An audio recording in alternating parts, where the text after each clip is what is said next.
अस्सलाम वालेकुम। आज मैं बनाऊंगी सूजी का हलवा। मेरे वालिद साहब को अल्लाह उनके दर्जात बुलंद करे, मेरे हाथ का बना हुआ ये हलवा बहुत पसंद था, तो ये मैं आपके साथ भी इसकी रेसिपी शेयर करूंगी। इसके लिए मैंने 1 कप सूजी का लिया है, इसको सेमोलिना भी कहा जाता है। चीनी हाफ कप से ज़्यादा है और 1 कप से थोड़ी कम है। अगर आप ज़्यादा मीठा पसंद करते हैं तो फिर आप 1 कप ही यूज़ कर लें, लेकिन मैंने उससे थोड़ी कम रखी है और ये एक नॉर्मल मीठा है। और ये दूध हमें चाहिए, ये भी मैंने हाफ कप से थोड़ा कम लिया है, ये थोड़ा सा चाहिए हमें। उसके अलावा ये 3 इलायची ली हैं, इनको कूट लिया है कि इनका ये दाना अंदर से टूट जाए, उससे खुशबू बहुत अच्छी आ जाती है। और ये असली घी लिया है मैंने, ये सालन वाला चम्मच है और इसको मैंने यूँ भर के लिया है। 1 से 1.5 चम्मच हमें ये वाला चाहिए, ये बड़ा चम्मच। बादाम और पिस्ते जितने भी आप पसंद करें आप उतने ऐड कर लें। इसके अलावा आप कोकोनट भी ऐड कर सकते हैं इसमें। और पानी हमें चाहिए 2 से 2.5 कप। सबसे पहले हम एक पैन में सूजी को इस तरह ड्राई रोस्ट कर लेंगे।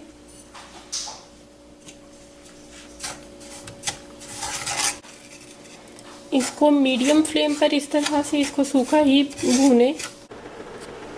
अब इसकी हल्की हल्की खुशबू भी आने लग गई है और इसके कलर में भी एक चेंज आ गया है, थोड़ा सा बहुत हल्का सा चेंज, ये देखें। अब इसके अंदर मैं ये घी ऐड कर दूंगी।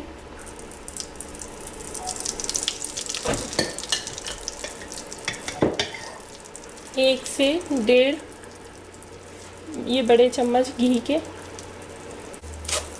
अब इसको भी भूनें और याद रखें कि ये सब कुछ आपने मीडियम से लो फ्लेम पर करना है, कभी भी फ्लेम को हाई नहीं करना।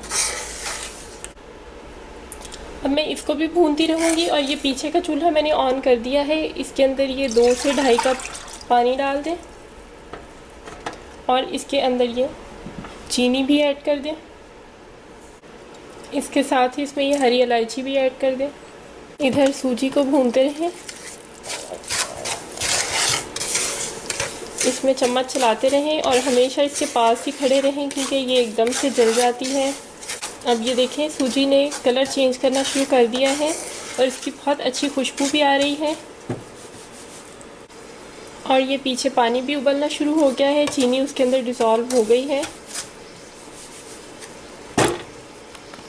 अब हम उस पानी को थोड़ा थोड़ा करके इसमें सूजी में ऐड करेंगे, एकदम से कभी ऐड नहीं करें। इस तरह से चम्मच को हिलाते जाएं और पानी को थोड़ा थोड़ा करके ऐड करें।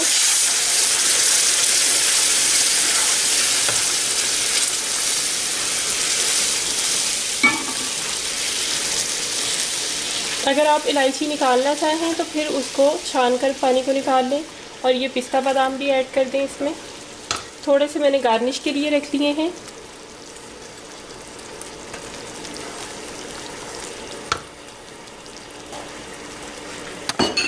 फिर ये दूध भी ऐड कर दें, इसको मिक्स कर लें। और आपको इसको जितना पतला या जितना गाढ़ा रखना हो आप उसी हिसाब से इसका पानी खुश्क करें। ना तो ये बहुत ज़्यादा पतला अच्छा लगता है और ना ही बहुत ज़्यादा सख्त हुआ अच्छा लगता है, तो इसको नॉर्मल सा रखें। और इस लेवल पे अगर आप ऐड करना चाहें तो केवड़ा वाटर इसमें ऑप्शनल है, अगर आपको पसंद है तो आप उसके भी चंद कतरे इसमें ऐड कर लें। अब इसको सर्विंग प्लेट में या सर्विंग बोल में निकालें और पिस्ता बादाम भी इसके ऊपर डाल दें। अपनी फ़ीडबैक मुझे ज़रूर दें कि आपको मेरी रेसिपी कैसी लगी। अगर आपको मेरी रेसिपी अच्छी लगे तो उसको लाइक करें और मेरे चैनल को सब्सक्राइब करें। Thank you so much. अल्लाह हाफिज़।